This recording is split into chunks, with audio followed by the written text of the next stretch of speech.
मुझे बर की नई खुशियों की तलाश थी। देखो तो लगता है कि 1 सप्ताह पहले इसकी सगाई टूटी है। कैसे खुशी से झूमते हुए जा रही है। कविता ललिता से बोली। अब कर भी क्या सकती है, जो हुआ उसे स्वीकार तो करना ही पड़ेगा। फिर भी इतना खुश जैसे सगाई टूटी ना हो, शादी पक्की हो गई हो। ललिता कविता से बोली। छोड़ो भाई, हमें क्या, जिसकी समस्या वो जाने, कहकर दोनों अपने अपने घरों में चली गईं। ललिता और कविता बात कर रही हैं शिवानी के बारे में। शिवानी जिसका रंग थोड़ा सांवला है और फिलहाल उसकी यही पहचान बन गई है, क्योंकि इस सांवले रंग की वजह से उसकी अभी तक शादी नहीं हो पाई है। शिवानी 32 की होने चली। उसके माता पिता से ज़्यादा पड़ोसियों की नींद उड़ गए हैं। शिवानी की चिंता में नहीं, उसके माता पिता को ताने देने में। ललिता और कविता भी उसी लिस्ट में शामिल है, यानी कि पड़ोसियों के लिस्ट में, जिसे आज शिवानी को खुश देखकर पेट में दर्द हो रहा है कि 1 सप्ताह पहले जिसकी सगाई टूटी हो वो खुश कैसे रह सकती है। उसे तो अपनी बदकिस्मती पर घर में बैठकर रोना चाहिए, जबकि सगाई टूटी नहीं थी, शिवानी खुद उसे तोड़ी थी।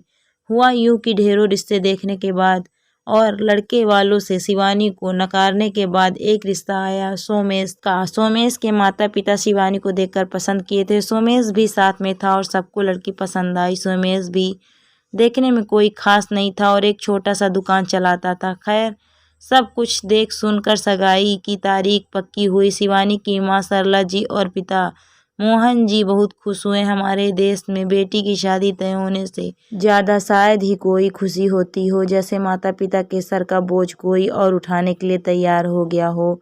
चाहे कितना ही बेटी को प्यार करें, लेकिन शादी नहीं तय हो रही हो तो सिर दर्द बढ़ ही जाता है, ऐसा माना जाता है। तय तारीख पर जब सोमेश और उसके माता पिता सगाई के लिए आए तो सोमेश की माँ तारा जी बोली, सरला जी, उस दिन क्या बेटी को फेशियल करवा कर दिखाए थे? उस दिन तो थोड़ी ठीक भी लग रही थी, लेकिन आज तो रंग बहुत ही ज़्यादा सांवला लग रहा है। वाह, आप बिना लॉगिन किए ब्लॉग्स देख सकते हैं। इतने में सोमेश भी बोला, मैं नहीं करूँगा इतनी काली लड़की से शादी।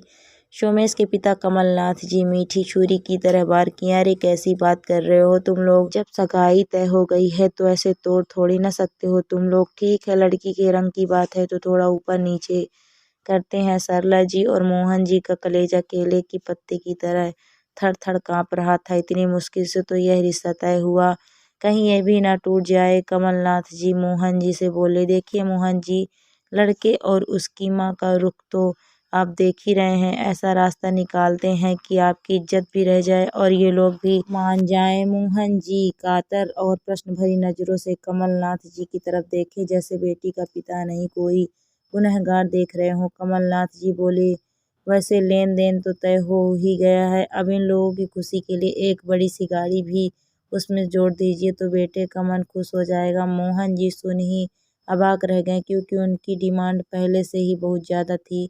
एक मामूली सा नौकरी करने वाला आदमी, वो भी रिटायर, कहाँ से लाएगा इतना पैसे। फिर भी किसी तरह से कुछ रिश्तेदारों से मांग कर पहले का डिमांड पूरा किया था, उस पर गाड़ी। मोहन जी हाथ जोड़ते हुए कमलनाथ जी से बोले, समधी जी ऐसा अन्याय मत कीजिए, ये मुझसे संभव ही नहीं हो पाएगा। कमलनाथ जी बोले, कैसी बातें कर रहे हैं समधी जी, गाड़ी होगी तो मान तो आपकी बेटी का ही बढ़ेगा। अब बेटा और उसकी माँ तो रिश्ता तोड़ने पर आ गए हैं, मैं तो बस बीच का रास्ता निकाल रहा था।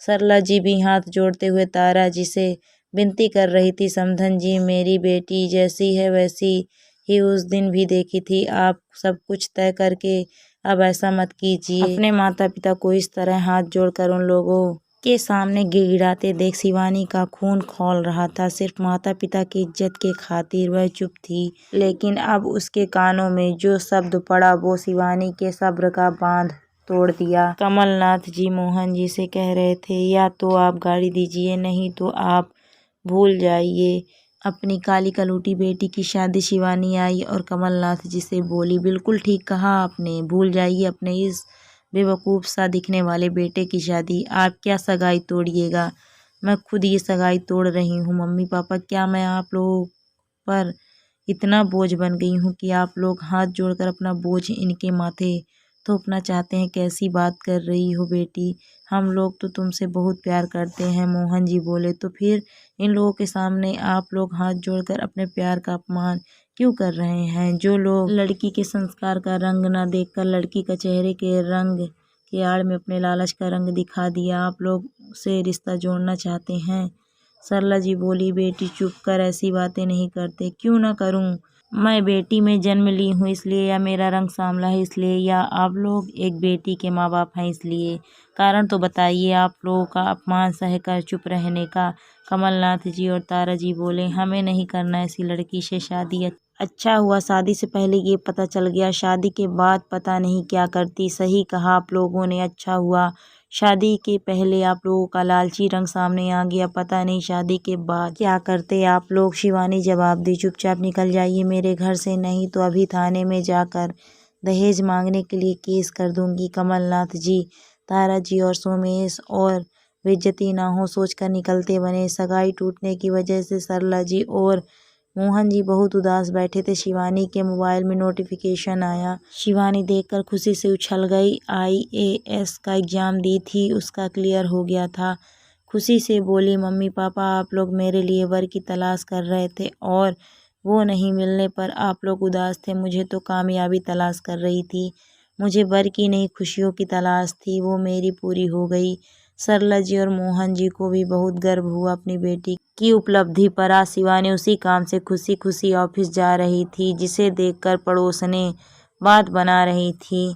दोस्तों, कहानी आपको कैसी लगी कमेंट करके ज़रूर बताइएगा। अगर कहानी अच्छी लगे तो वीडियो को लाइक शेयर ज़रूर करें। अगर आप मेरे चैनल पर नए हैं तो प्लीज़ मेरे चैनल को ज्वाइन भी